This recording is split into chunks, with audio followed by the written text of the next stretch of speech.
Shalom, selamat pagi jemaat kekasih Tuhan. Puji, hormat, dan syukur kita naikkan kepada Tuhan kita Yesus Kristus. Saat ini kita masih berkesempatan beribadah secara online. Semua ini hanya karena kasih dan anugerah-Nya. Kebaktian online hari ini, Minggu, tanggal 16 Agustus 2020, dengan tema Kasih Lintas Batas. Firman Tuhan dilayani oleh Penatua Mario Gunawan. Majelis Jemaat beserta Jemaat GKI Kediri menyampaikan terima kasih atas pelayanannya. Tuhan Yesus memberkati. Kebaktian online GKI Kediri selain ditayangkan melalui kanal YouTube GKI Kediri, juga ditayangkan di Doho TV pada pukul 07.00 waktu Indonesia Barat. Informasi program online GKI Kediri dengan Zoom mengundang kepada Bapak Ibu Saudara untuk dapat bergabung dalam program-program yang dilaksanakan melalui Zoom. Persekutuan doa umum setiap hari Senin pukul 19.00 WIB. Pemahaman Alkitab setiap hari Kamis pukul 19.00 WIB. Persekutuan wilayah setiap Jumat keempat pukul 19.00 WIB. Camp On, program khusus untuk KPR, dilaksanakan setiap hari Rabu kedua dan keempat pukul 19.00. Kebaktian anak setiap minggu pukul 08.30 WIB. Atestasi masuk. Diberitahukan kepada jemaat bahwa melalui surat dari GKJW Surabaya, hal pernyataan pindah anggota gereja atau atestasi masuk ke GKI Kediri atas diri Bapak Mika Putra Tama, Gereja Asal GKJW, Jalan Majen Profesor Mustopo Surabaya, alamat di Kediri, Jalan Kapten Tendean 224 Kediri. Majelis Jemaat beserta Jemaat GKI Kediri dengan rasa syukur menyambut dengan sukacita. Atestasi keluar. Melalui surat permohonan atestasi keluar atas diri Ibu Titi Yudiarti, maka dengan ini diberitahukan bahwa Ibu Titi Yudiarti dan Bapak Kasluhur Rahmat telah berpindah keanggotaan gereja ke GBT Kristus Pengasih Kediri. Majelis Jemaat beserta Jemaat menyampaikan selamat beribadah dan pelayanan di tempat yang baru. Tuhan Yesus memberkati. Kantin online. Dalam rangka pemberdayaan ekonomi jemaat, Majelis Jemaat menyelenggarakan kantin online yang menjual makanan dan minuman hasil usaha milik Jemaat GKI Kediri. Bapak Ibu Jemaat dapat berpartisipasi sebagai konsumen dengan menghubungi nomor HP admin penerima order yang sudah disediakan dalam pengumuman di grup WA wilayah maupun media sosial GKI Kediri. Mari bersama saling menopang dan menolong. Demikian Bapak Ibu informasi yang dapat kami sampaikan. Kita akan memasuki kebaktian. Jemaat dipersilahkan untuk bersaat teduh.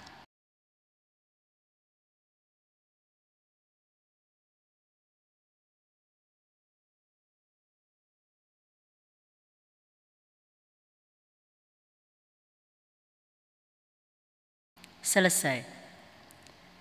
Mari Bapak Ibu, saya undang untuk kita bangkit berdiri, kita akan memasuki ibadah kita. Aku hendak menyanyikan kasih setia Tuhan selama-lamanya, hendak memperkenalkan kesetiaan-Mu dengan mulutku turun-temurun.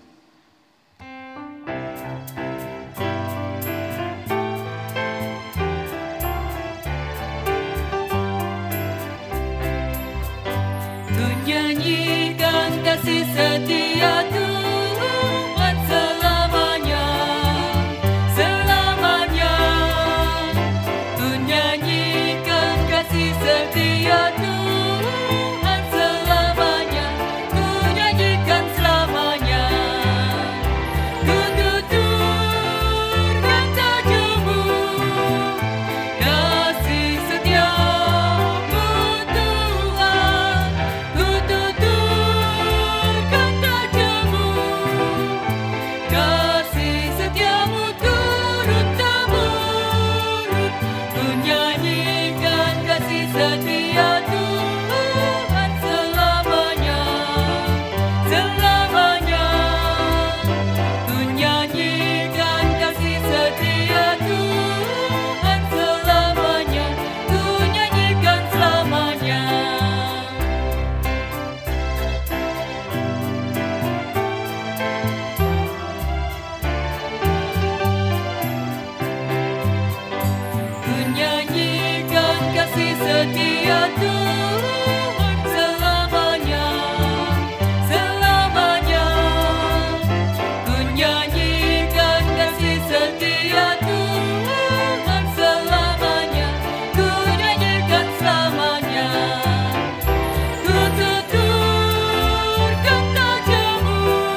Bapak, Ibu, dan Saudara, kita mengawali ibadah ini dengan pengakuan bersama bahwa pertolongan kita ada di dalam nama Tuhan yang menjadikan langit, bumi, dan segala isinya, yang kasih setianya tetap untuk selama-lamanya.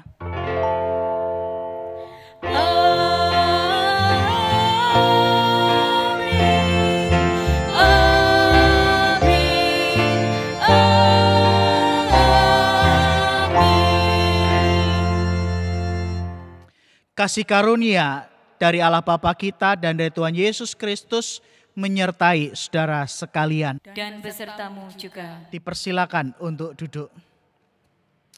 Selamat pagi Bapak Ibu Saudara yang dikasihi Tuhan, baik jemaat simpatisan GKI Kediri maupun setiap orang yang ikut beribadah secara online di GKI Kediri. Kiranya damai sejahtera Tuhan senantiasa ada di dalam kehidupan setiap kita. Bapak, Ibu, dan Saudara, 1 Yohanes pasal yang keempat ayat 7 sampai ke-8 berkata demikian. Saudara-saudaraku yang kekasih, marilah kita saling mengasihi, sebab kasih itu berasal dari Allah. Dan setiap orang yang mengasihi lahir dari Allah dan mengenal Allah. Barang siapa tidak mengasihi, ia tidak mengenal Allah, sebab Allah adalah kasih. Kasih Allah, Bapak Ibu, menjadi dasar bagi kehidupan kita sebagai anak-anaknya. Hanya saja kasih seperti apa yang sudah kita wujudkan di dalam kehidupan kita masing-masing. Apakah kasih yang menembus batas-batas atau sekat-sekat dalam dunia ini, atau justru kasih yang hanya terkotak-kotak pada sekat-sekat yang sudah kita bangun dalam kehidupan kita? Oleh karenanya, marilah kita belajar mengasihi, hidup di dalam kasih Allah, dan belajar untuk mengasihi sesama kita seperti kasih Tuhan pada kita. Mari kita pujikan kasih setiamu.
Bapak, Ibu, dan Saudara, kita bersama akan mengaku dosa-dosa kita di hadapan Tuhan.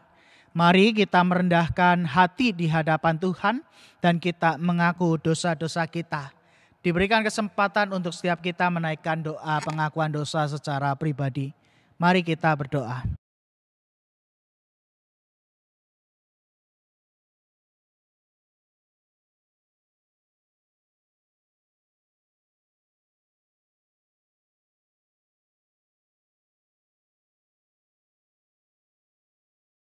Tuhan, ketika kami melihat perjalanan hidup kami sebagai anak-anak Tuhan, yang harusnya kami boleh mewujudkan kasih Tuhan yang tak terbatas melalui kehidupan kami bagi orang-orang yang ada di sekitar kami, ternyata itu bukan hal yang mudah.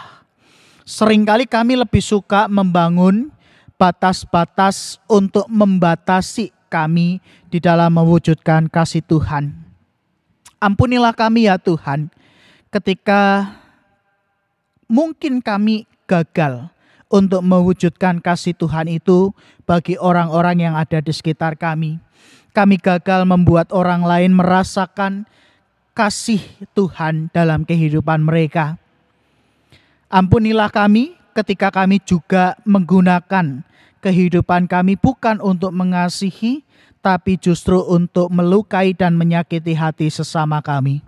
Ampunilah kami ya Tuhan, dengan segala kegagalan, keterbatasan, dan kelemahan kami sebagai manusia. Kiranya Allah Roh Kudus boleh senantiasa memberikan kami kekuatan untuk kami boleh mewujudkan kasih Tuhan yang tak terbatas itu di dalam kehidupan setiap kami. Demi Kristus, kami memohon pengampunan dan pengasihan atas dosa dan kesalahan kami. Amin.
Jemaat diundang untuk berdiri. Bagi setiap kita yang dengan segala kerendahan hati mengaku dosa dan berkomitmen untuk memperbaharui hidup, dengarkanlah berita anugerah dari Tuhan, diambil dari Kisah Para Rasul pasal yang ke-10, ayat 42 sampai 43. Dan Ia telah menugaskan kami memberitakan kepada seluruh bangsa dan bersaksi bahwa Dialah yang ditentukan Allah menjadi hakim atas orang-orang hidup dan orang-orang mati. Tentang Dialah semua nabi bersaksi bahwa barang siapa percaya kepadanya, ia akan mendapat pengampunan dosa oleh karena namanya. Bapak, Ibu, dan Saudara, di dalam Kristus dosa dan pelanggaran kita sudah dihapuskan dan diampuninya. Karena itu marilah kita bersyukur untuk berita anugerah yang sudah Tuhan berikan kepada setiap kita. Demikianlah berita anugerah dari Tuhan. Mari merayakan hidup dalam perdamaian dengan Allah, di dalam hidup perdamaian dengan sesama. Damai Tuhan beserta saudara sekalian.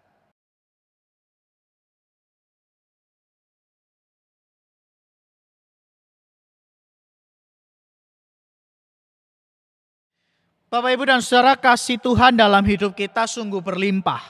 Maka selain bersyukur, kita pun diutus untuk mewujud nyatakan kasih Tuhan itu dengan mengasihi Tuhan dan sesama manusia yang sudah Tuhan tempatkan di sekitar kita. Teruslah belajar dari kasih dan cara Allah mengasihi setiap kita sehingga kita dapat mewujudkan kasih itu dalam kehidupan setiap kita. Ya Allah, kasih-Mu besar.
Mari Bapak, Ibu, dan Saudara, sebelum mendengarkan dan merenungkan firman Tuhan, kita berdoa.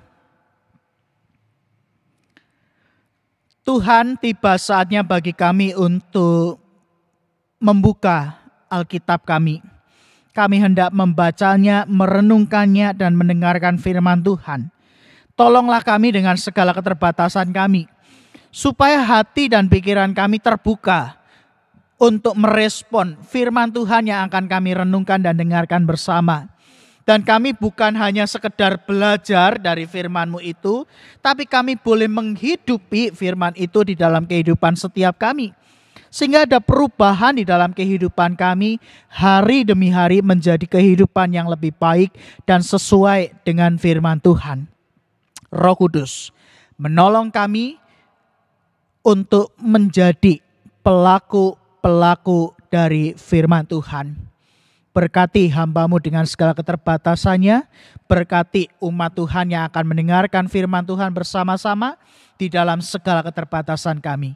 Kami percaya kuasa Tuhan tak terbatas dan memampukan setiap kami untuk bersama belajar, menghidupi dan melakukan firman di dalam kehidupan setiap kami. Bersabdalah ya Tuhan, anak-anak-Mu siap untuk mendengarkannya. Demi Kristus, Sang Firman yang menjadi manusia, kami berdoa. Amin. Injil Tuhan Yesus Kristus menurut Injil Matius 15 ayat 21 sampai yang ke-28. Perempuan Kanaan yang percaya. Lalu Yesus pergi dari situ dan menyingkir ke daerah Tirus dan Sidon.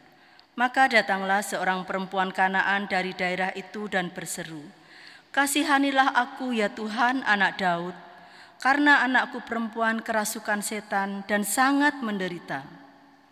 Tetapi Yesus sama sekali tidak menjawabnya. Lalu murid-muridnya datang dan meminta kepadanya, "Suruhlah ia pergi, ia mengikuti kita dengan berteriak-teriak." Jawab Yesus, "Aku diutus hanya kepada domba-domba yang hilang dari umat Israel." Tetapi perempuan itu mendekat dan menyembah Dia sambil berkata, "Tuhan, tolonglah aku."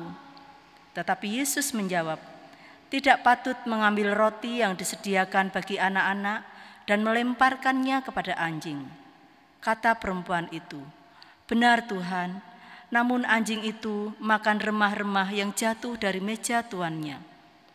Maka Yesus menjawab dan berkata kepadanya, "Hai ibu, besar imanmu, maka jadilah kepadamu seperti yang kau kehendaki." Dan seketika itu juga anaknya sembuh. Demikianlah pembacaan Injil Tuhan kita Yesus Kristus. Yang berbahagia adalah setiap kita yang membaca firman Allah, mendengarkannya, memelihara dalam kehidupan sehari-hari, dan bersedia melakukan dalam kehidupan sehari-hari. Haleluya.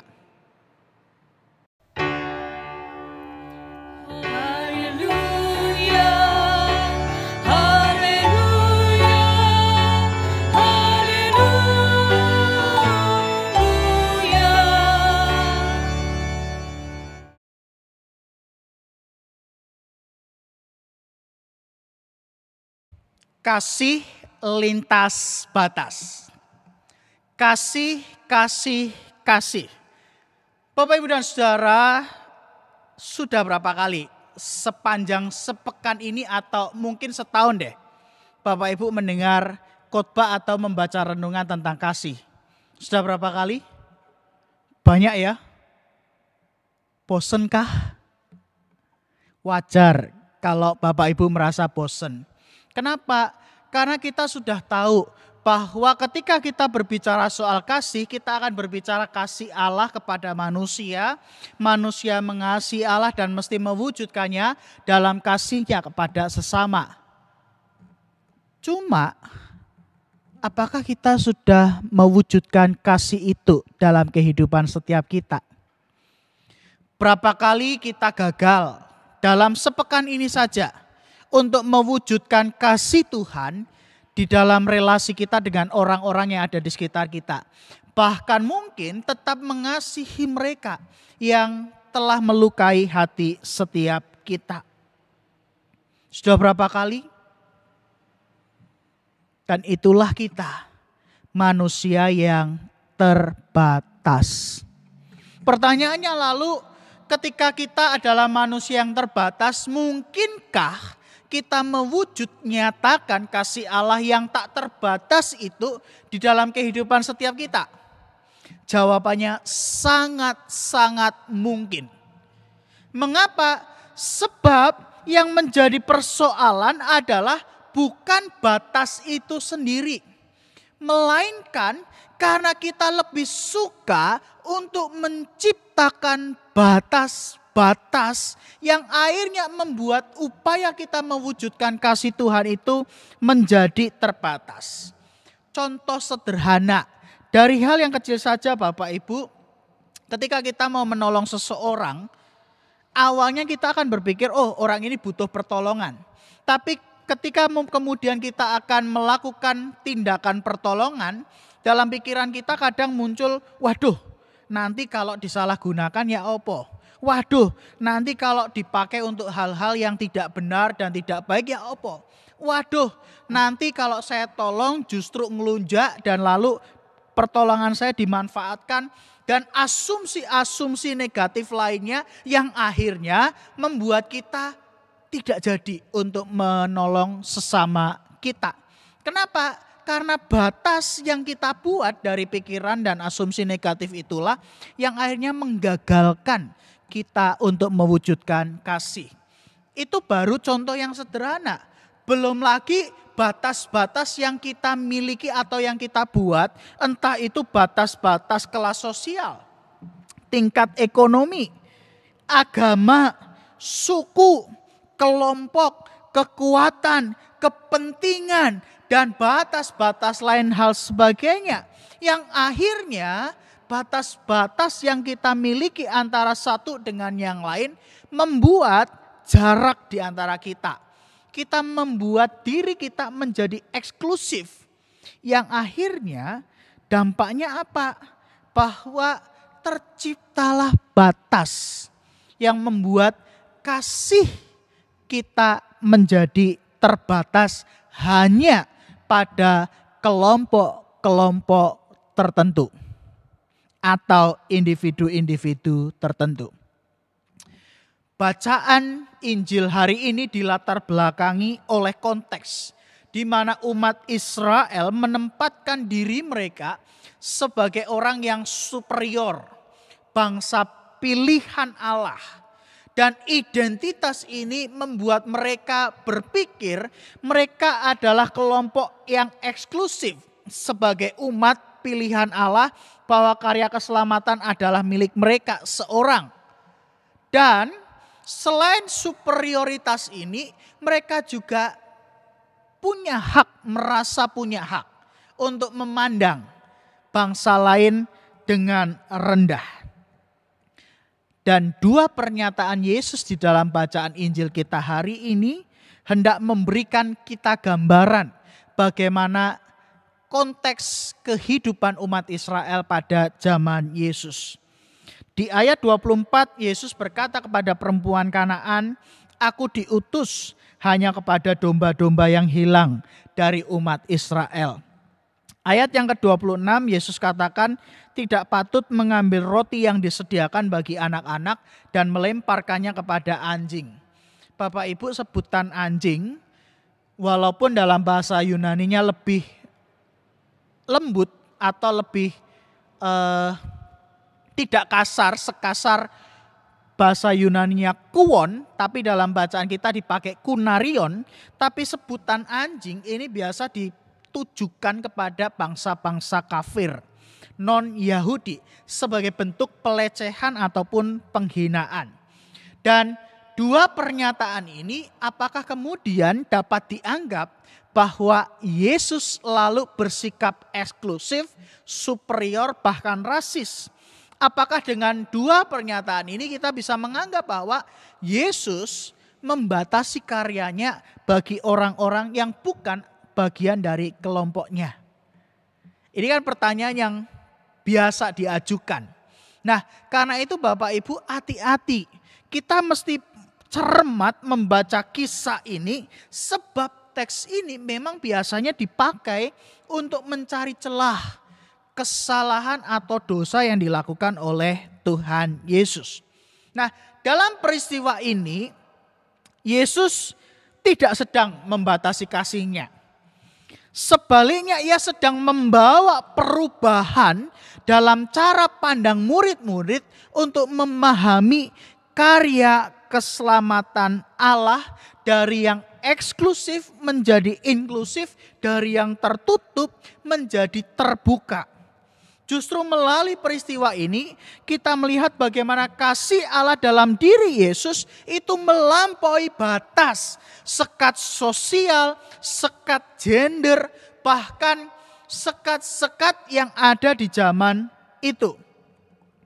Dan kasih Allah itulah yang menjadi jawaban pergumulan umat sekaligus memulihkan kehidupan manusia.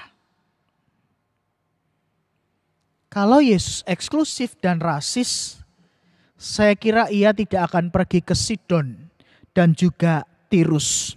Sebab di sana adalah wilayah orang-orang non-Yahudi. Dan itu berarti kepergian Yesus ke daerah orang non-Yahudi menjadi sebuah penegasan bahwa karya keselamatan Allah itu dibuka, ditawarkan, dan diberikan juga kepada bangsa-bangsa lain yang bersedia merespon anugerah keselamatan itu. Kita perhatikan kisah ini. Ketika perempuan itu datang dan memohon belas kasihan, Yesus diam, seolah mengabaikan. Tapi sesungguhnya Bapak Ibu, di dalam diamnya Yesus ini, ia sedang memperhatikan bagaimana murid-murid memandang dan memperlakukan perempuan itu. Dan benar, ketika perempuan ini terus berteriak meminta pertolongan Yesus, apa yang dilakukan oleh murid-murid? Murid-murid katakan kepada Yesus, suruhlah dia pergi. Perempuan yang membutuhkan ini harus diusir karena dianggap mengganggu. Dan para murid itu berarti mau menunjukkan ketidakpedulian mereka, ketidakpekaan mereka. Mereka tidak merasakan apa yang sedang dirasakan oleh seorang ibu yang membutuhkan pertolongan karena anaknya kerasukan setan. Dan di dalam peristiwa ini menarik. Ketika para murid bereaksi untuk meminta Yesus mengusir perempuan ini, Yesus tidak langsung menentang sikap dan apa yang dilakukan oleh para murid seperti biasanya. Dalam teks ini, Yesus seolah mengikuti alur berpikir dari para murid, tapi ia menunjukkan hal yang mau diajarkan kepada para murid. Dalam diskusinya Bapak Ibu, sesungguhnya Yesus mau mengatakan bahwa para murid yang tidak peduli terhadap kebutuhan orang ini, dari dialognya Yesus mau katakan dan memperlihatkan kepada murid tentang kesungguhan hati perempuan Kanaan, iman yang dimilikinya, dan respon kerendahan hati yang luar biasa untuk menyambut anugerah dan belas kasihan Yesus terhadap anaknya.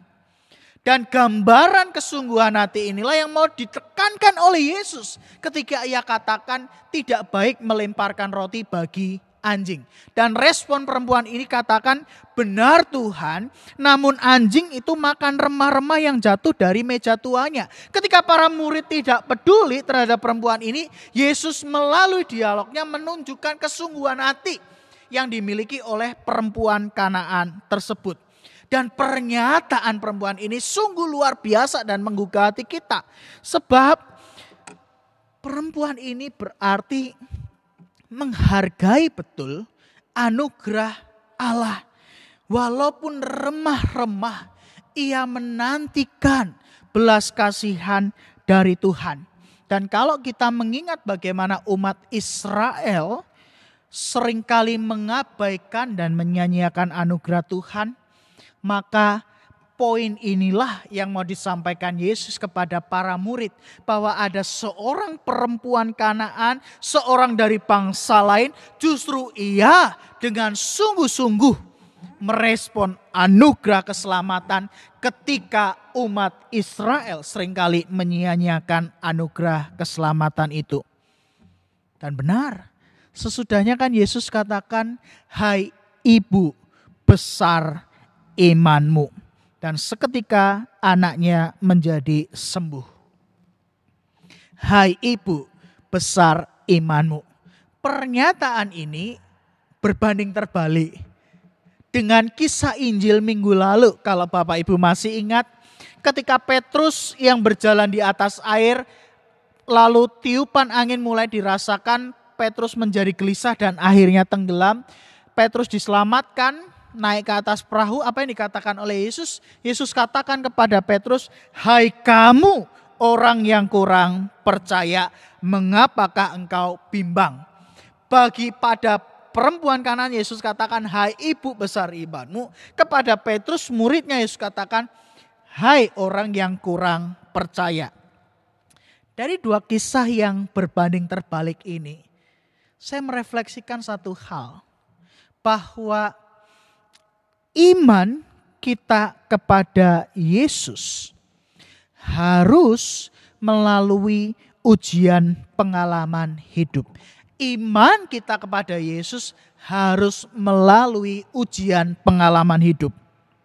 Sebab dari pengalaman hidup, dari persoalan dalam kehidupan kita, dari pergumulan yang kita alami, kita belajar untuk tetap merasakan kasih Tuhan dalam kehidupan kita. Walaupun di tengah segala yang kita alami hari ini, merasakan bagaimana Tuhan menopang kita melalui kasih-Nya, sehingga Ia memberikan pengharapan untuk kita menjalani di hari-hari ke depan. Jadi jangan khawatir Bapak Ibu, ketika Tuhan mengizinkan pergumulan dan persoalan terjadi dalam kehidupan kita. Sebab dari sanalah iman kita sedang diuji. Apakah kita belajar untuk tetap percaya dan mempercayakan hidup kita di dalam rencana dan kehendak Tuhan. Perempuan Kanaan yang memohon belas kasihan Yesus adalah gambaran setiap kita hari ini. Perempuan Kanaan yang memohon belas kasihan Yesus adalah gambaran kita hari ini. Kita bukan orang Yahudi, tapi karena karya keselamatan di dalam Kristus Yesus, kita menjadi umat pilihan Allah. Teriakan perempuan Kanaan yang meminta tolong, "Tuhan, tolonglah aku." Teriakan memohon belas kasihan Yesus adalah teriakan setiap kita hari ini yang berteriak kepada Tuhan, yang meminta pertolongan kepada Tuhan. "Tuhan, tolong. Aku butuh makan, aku butuh pekerjaan. Aku butuh penghasilan, anak-anakku butuh sekolah. Ada banyak pengeluaran di sana sini, tagihan di sana sini yang harus kubayar. Aku butuh pekerjaan, aku butuh kesehatan, aku butuh jaminan, perlindungan dari Tuhan. Aku butuh dikuatkan, aku butuh kesabaran, aku butuh banyak hal di tengah pergumulan yang kita hadapi hari ini." Dan teriakan perempuan itu adalah teriakan setiap kita yang memohon juga belas kasihan Tuhan. Dan iman perempuan Kanaan itu adalah mewakili iman setiap kita yang dengan tetap taat, setia, berpengharapan, menantikan pertolongan Tuhan. Jadi kisah perempuan Kanaan yang percaya, yang menantikan Yesus menyembuhkan dan membebaskan anaknya dari kerasukan setan adalah kisah kita semua yang senantiasa menantikan, percaya bahwa Tuhan menolong, tepat pada waktunya. Bahwa di dalam Kristus ada pemulihan dan pertolongan. Dan kisah ini menegaskan bahwa kasih Tuhan tak dapat dibatasi oleh apapun juga.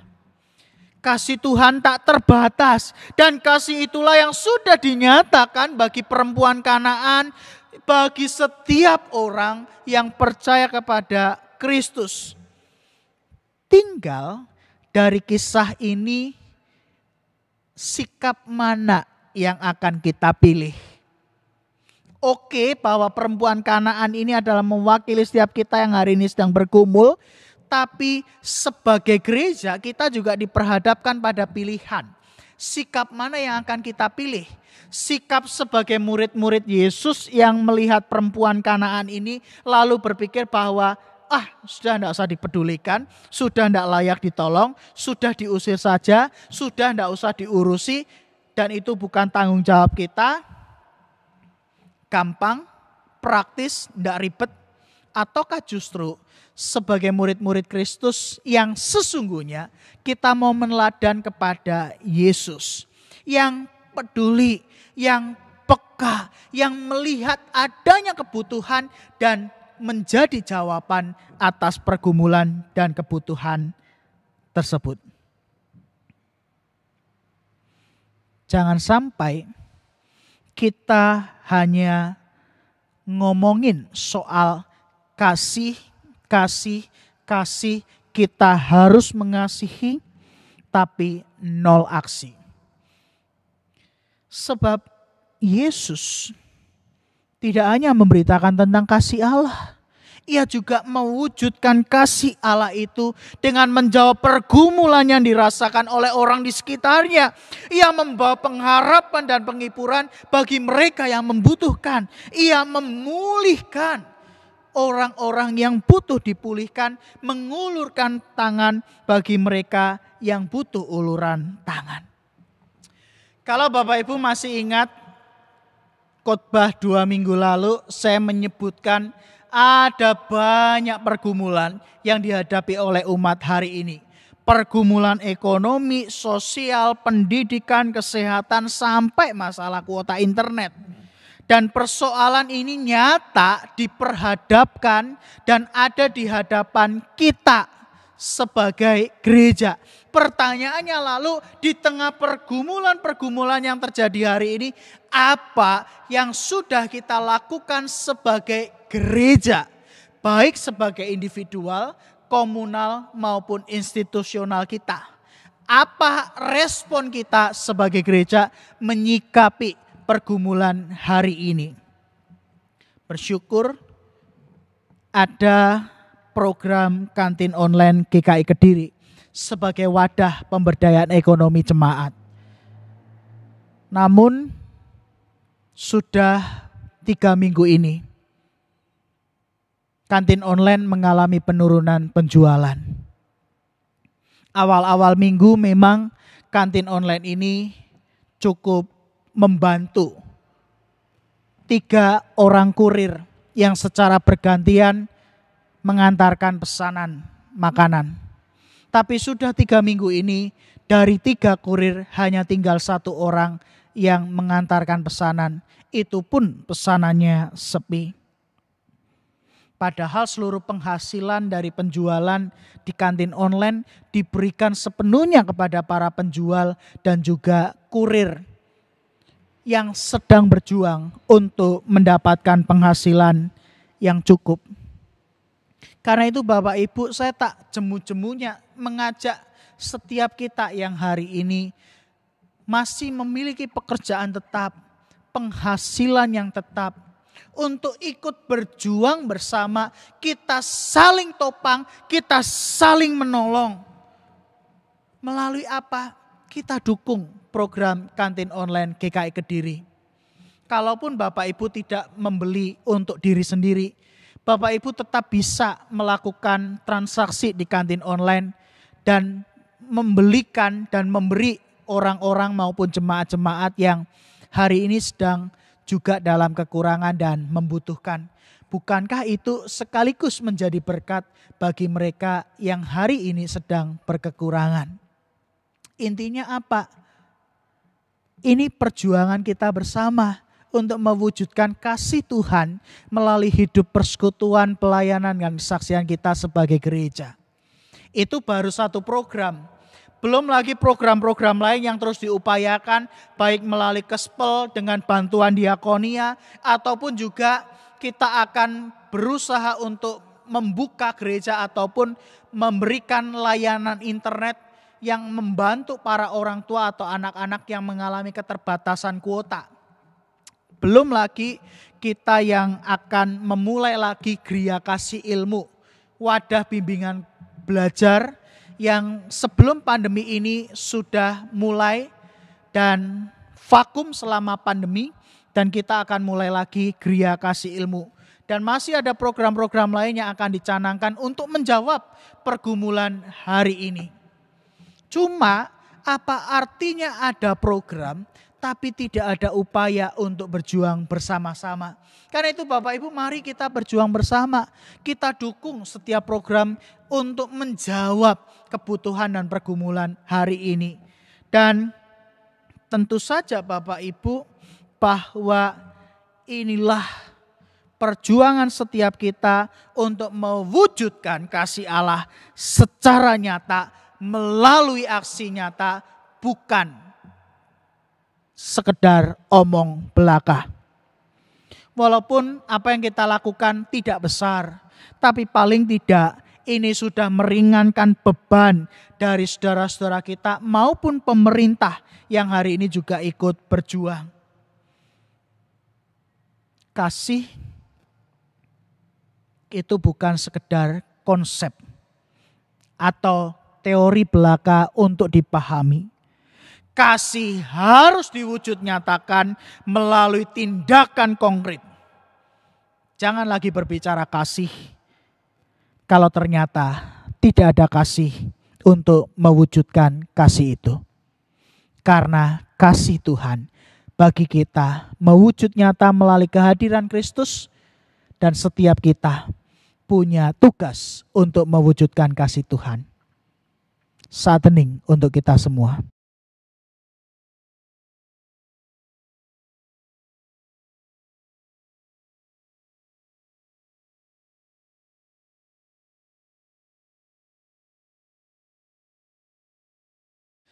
Sebuah persembahan pujian dari paduan suara anak sekolah minggu akan menolong kita di dalam kita merenungkan firman yang baru saja kita dengarkan.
Saya mengundang Bapak Ibu Saudara untuk bangkit berdiri. Marilah bersama dengan gereja di segala masa dan tempat, kita ikrarkan pengakuan iman rasul kita yang berbunyi demikian. Aku percaya kepada Allah, Bapa yang Maha Kuasa, Khalik langit dan bumi, dan kepada Yesus Kristus, anaknya yang tunggal Tuhan kita, yang dikandung daripada Roh Kudus, lahir dari Maria, yang berita sengsara di bawah pemerintahan Pontius Pilatus, disalibkan, mati dan dikuburkan, turun dalam kerajaan maut, pada yang ketiga bangkit pula di antara orang mati, naik surga, duduk sebelah Allah Bapa yang Maha Kuasa, dan di sana Ia akan datang untuk menghakimi orang yang hidup dan yang mati. Aku percaya pada Roh Kudus, gereja yang kudus dan am, persekutuan orang kudus, pengampunan dosa, bangkitan orang mati, dan hidup yang kekal. Amin. Bapak, Ibu, dan Saudara, mari kita bersama akan menaikkan pokok-pokok doa kita di dalam doa syafaat. Mari kita berdoa. Tuhan, kami sadar bahwa untuk mewujudkan kasih Tuhan melalui kehidupan setiap kami bukan persoalan yang mudah. Dari diri kami sendiri seringkali membangun dan menciptakan batas-batas yang membuat kami gagal untuk mewujudkan kasih-Mu dalam kehidupan setiap kami. Dan di tengah segala pergumulan umat dan masyarakat hari ini, doa kami bersama, Tuhan pakai GKI Kediri supaya boleh menjadi sarana, menjadi alat di tangan Tuhan untuk mewujudkan kasih-Mu nyata di tengah pergumulan umat dan masyarakat sekitar. Kami tidak hanya membicarakan kasih, tapi tanpa aksi. Tapi kiranya Tuhan berkati setiap program yang boleh kami canangkan, sehingga program-program itu menjadi jawaban atas pergumulan umat dan masyarakat. Dan berkati setiap orang yang dengan setia dan peka, peduli melihat keadaan sekitar, dan mau untuk mengerjakan tugas panggilan ini, supaya kasih Tuhan boleh hadir secara nyata di tengah-tengah kehidupan pergumulan umat dan masyarakat. Cukupkan segala sesuatu yang dibutuhkan, dan kiranya Tuhan yang senantiasa berkarya melalui gereja-Mu GKI Kediri. Kami juga berdoa untuk setiap jemaat Tuhan yang hari ini sedang bergumul dengan berbagai macam persoalan dalam kehidupannya. Masalah ekonomi, masalah kesehatan, relasi mereka dengan orang-orang di sekitar, masalah sosial, dan masih begitu banyak masalah-masalah lain yang dialami oleh jemaat Tuhan. Kami berdoa, tangan-Mu terulur bagi setiap kami yang hari ini sedang bergumul. Kami memohon pertolongan Tuhan. Kami memohon kiranya Tuhan memberikan kami kekuatan topangan supaya di tengah segala situasi sulit yang kami alami hari ini, kami tetap percaya dan mau mempercayakan hidup kami hanya di dalam rencana dan kehendak Tuhan. Dan pakailah kami Tuhan untuk menjadi saluran kasih-Mu bagi orang-orang yang sudah Tuhan tempatkan di sekitar kami. Kasih yang melampaui segala batasan, kasih yang tidak terbatas, tapi kasih Tuhan yang sungguh-sungguh boleh hadir dan dirasakan di tengah pergumulan hidup hari ini. Tuhan berkati pemerintah pusat sampai pemerintah daerah, wali kota dan juga Bupati Kediri. Biarlah mereka juga dipakai oleh Tuhan, diberikan hikmat supaya pemerintahan yang ada saat ini boleh terus berupaya untuk menanggulangi pandemi ini, tapi juga sekaligus memulihkan kehidupan ekonomi dan seluruh kehidupan yang hari ini terdampak pandemi COVID-19. Kami terus menyerahkan untuk tenaga medis, para guru, tenaga pendidik, pelaku usaha, mikro, kecil, menengah, sampai kelas besar. Biarlah mereka yang hari ini sedang berjuang untuk bertahan dan menyelamatkan kehidupan ini, Tuhan berkati dan berikan perlindungan kepada mereka. Dan secara khusus untuk setiap proses di dalam penemuan vaksin COVID-19.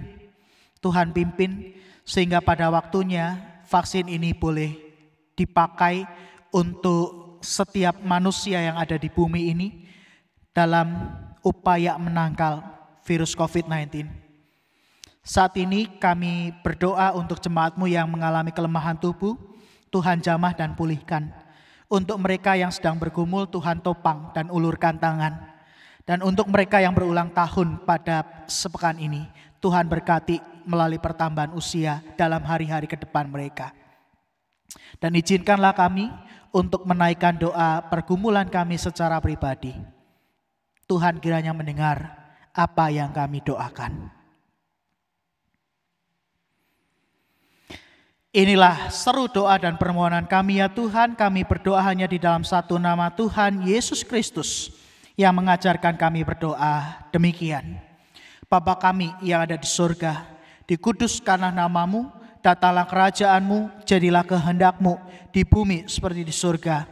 Berikanlah kami pada hari ini makanan kami yang secukupnya, dan ampunilah kami akan kesalahan kami, seperti kami juga mengampuni orang yang bersalah kepada kami. Dan janganlah membawa kami ke dalam pencobaan, tetapi lepaskanlah kami daripada yang jahat. Karena Engkaulah yang punya kerajaan dan kuasa dan kemuliaan sampai selama-lamanya. Amin. Bapak Ibu, tiba saatnya bagi kita untuk memberikan persembahan. Sebagai dasar dari persembahan kita terambil dari 2 Korintus 9 ayat yang ke-7 yang bunyi demikian. Hendaklah masing-masing berikan menurut kerelaan hatinya, jangan sedih hati atau karena paksaan, sebab Allah mengasihi orang yang memberi dengan sukacita. Oleh karenanya Bapak Ibu, marilah kita membawa persembahan kita dengan rela hati dan penuh sukacita. Kita membawa persembahan ini sebagai ungkapan syukur atas segala nikmat dan berkat yang sudah Tuhan berikan pada kita. Sambil persembahan diedarkan Bapak Ibu, kita akan pujikan dari PKJ 146.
Saya mengundang Bapak Ibu Saudara untuk bangkit berdiri. Marilah bersama kita berdoa menyerahkan persembahan kita. Kami bersyukur ya Tuhan atas segala berkat, nikmat, rahmat yang telah Kau curahkan kepada kami sampai hari ini ya Tuhan. Terima kasih ya Tuhan atas berkat-Mu, atas pertolongan-Mu atas kami ya Tuhan. Kali kami menyerahkan ya Tuhan sedikit apa yang sudah Kau berikan kepada kami. Biarlah Tuhan yang menyucikan, menguduskan persembahan kami ini ya Tuhan, dan melayakkan untuk pelebaran kerajaan-Mu di muka bumi ini ya Tuhan. Terima kasih ya Tuhan Yesus, kami serahkan persembahan kami ini ke dalam tangan-Mu. Dalam Yesus kami berdoa dan bersyukur. Haleluya. Amin. Bapak Ibu dan Saudara, kasih itu bukan sekedar konsep untuk dipahami saja. Tidak ada artinya kita membicarakan kasih jikalau tanpa menghidupi dan mewujudkan kasih itu di dalam dan melalui kehidupan setiap kita. Tuhan sudah begitu luar biasa mengasihi kita, bahkan Ia datang dan berkorban untuk menyelamatkan setiap kita. Maka biarlah kita pun mampu untuk mewujud nyatakan kasih Tuhan itu melalui kehidupan dan relasi setiap kita. Sekalipun diriku dapat berkata-kata, kita akan pujikan sebagai nyanyian pengutusan yang akan mengingatkan setiap kita tentang apa itu kasih dan bagaimana kita harus mewujudkannya dalam kehidupan kita.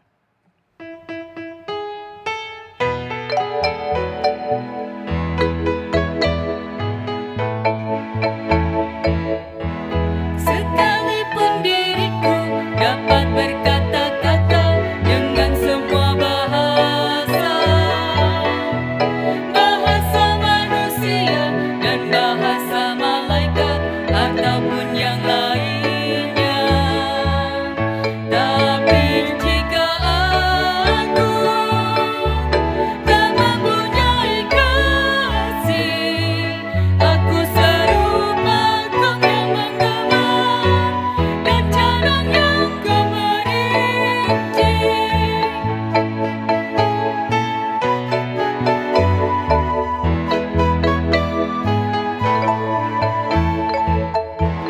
Sekalipun diriku memiliki karunia bernubuat, sekalipun diriku punya iman sempurna untuk pindahkan gunung, tapi jika aku tak mempunyai kasih, tiada berguna lagi diriku, tiada berguna diriku.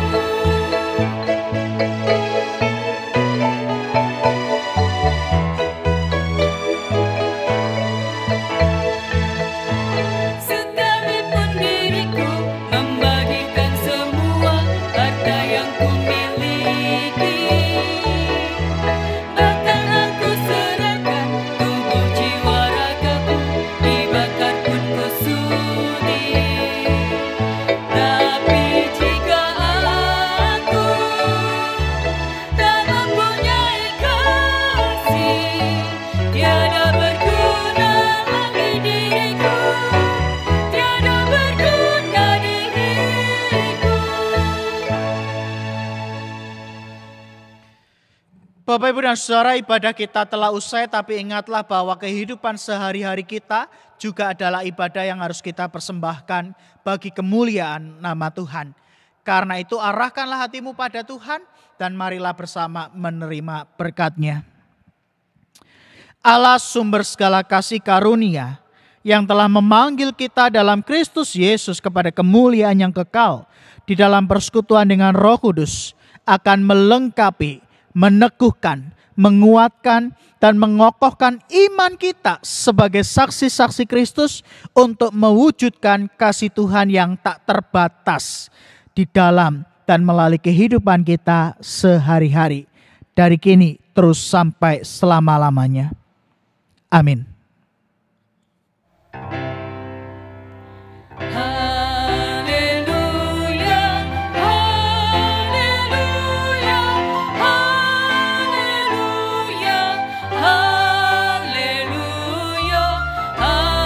haleluya, haleluya, amin,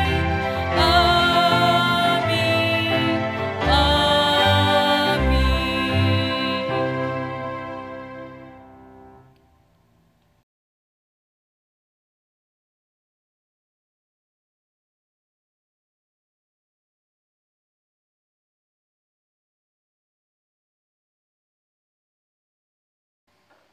Bapak Ibu yang terkasih, di tengah pandemi ini, marilah kita terus membagikan kasih Tuhan melalui kehidupan kita sehari-hari kepada siapapun yang kita jumpai tanpa memandang muka. Sehingga kehadiran kita membawa damai dan sukacita selalu. Tetap jaga kesehatan, patuhi setiap himbauan dari pemerintah. Selamat hari Minggu, Tuhan Yesus memberkati.